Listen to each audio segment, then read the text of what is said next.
My name is Adam Sawatzka, and my wife Mary and I live in Atlanta, Georgia. We grew up hunting and fishing in Wisconsin.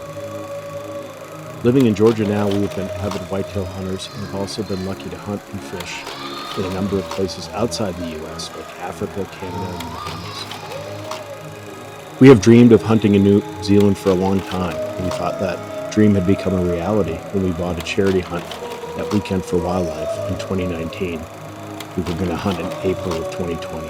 Then COVID hit. New Zealand will remain closed to international tourists until October. The country has announced a phased reopening, which will see border curbs gradually lifted over the next 9 months.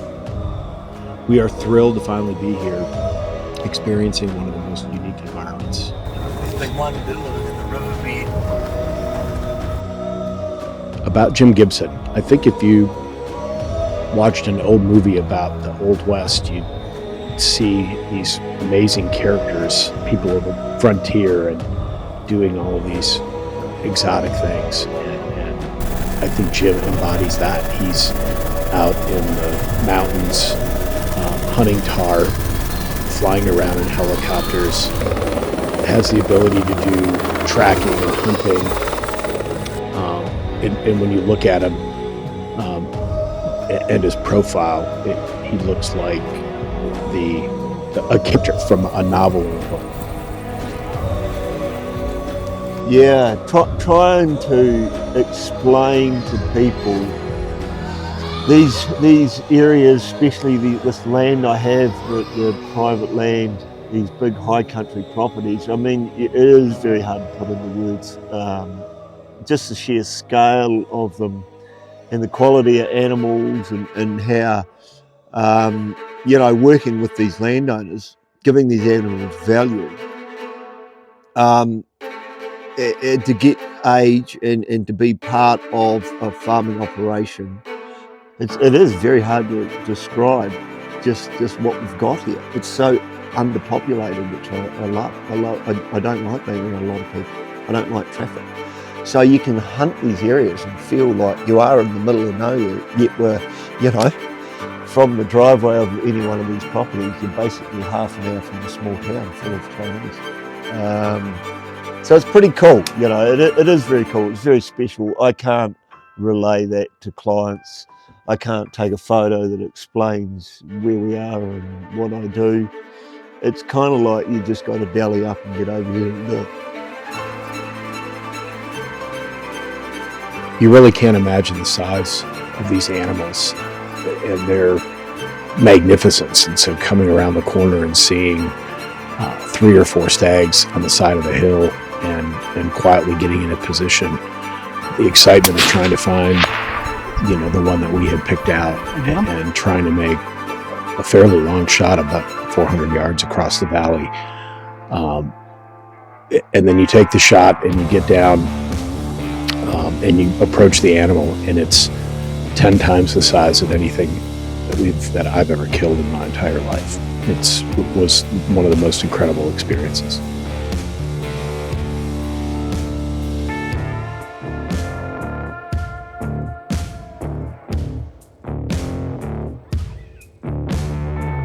I was a little nervous about it. The second day, we were going to get picked up in a helicopter and fly into the backcountry, and the amazing view as the helicopter came over the mountain into the sunlight, climbing in, first getting the safety briefing, which scared me tremendously, and then climbing into the helicopter and taking off and seeing that first view of the farm and the lake and the area right near where we had parked. Then turn the corner and come over the mountain into this glacial valley and see landscapes that you've never seen before in your entire life, and from a completely different perspective. It was smooth at first, and as we made our way into the weather and into the mountains, it was much more bumpy and exciting. But I think the entire time I had a grip on the seat, and although I was worried about crashing and being afraid, I think all of that eventually let go, and we had an amazing time.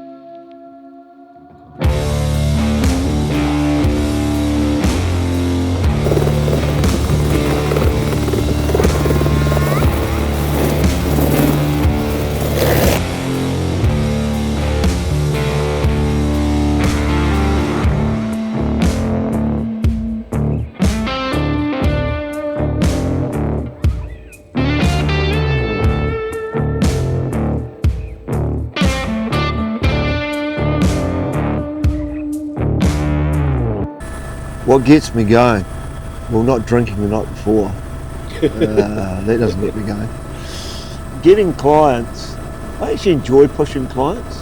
I haven't lost any as yet, but pushing clients beyond what they think they can do to get it done, that's pretty cool.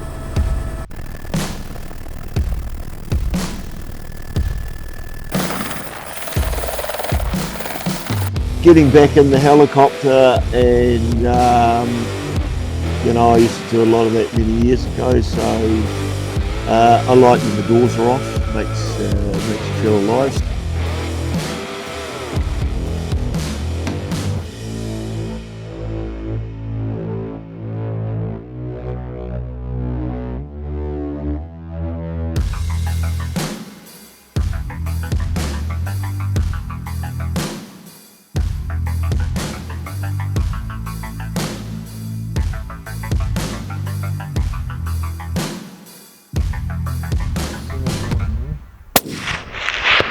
Right behind the shoulder.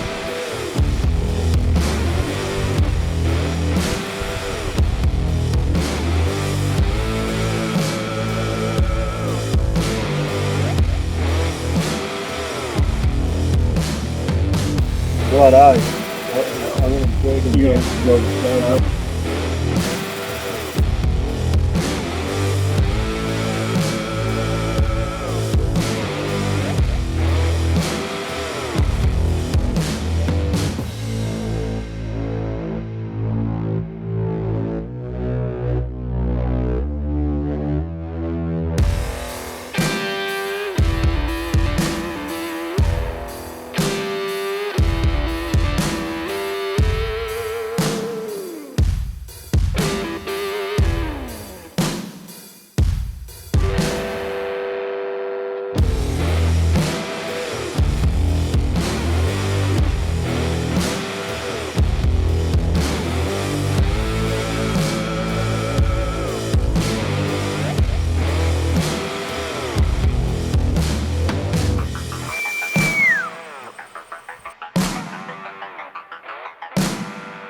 Oh, shot. Really, it was a good shot. It was a good shot.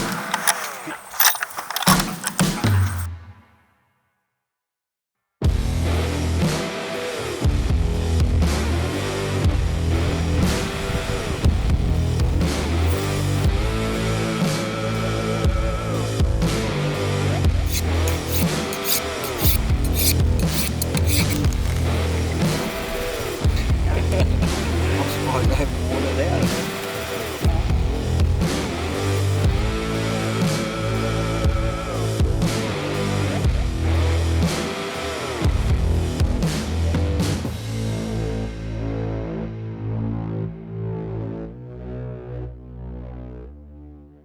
The private land is something very important to me. Working with the owners, and as Adam and Mary and yourself saw, it's pretty amazing properties, pretty special, and hold a lot of game on there. And as you know, we don't have a hunting season, so the animals just get smoked left, right, and centre. So without these private land areas, it's part of sustaining the herds of New Zealand, really, especially for tahr and chamois and the red deer as well, and for. He's looking up at you. Yeah.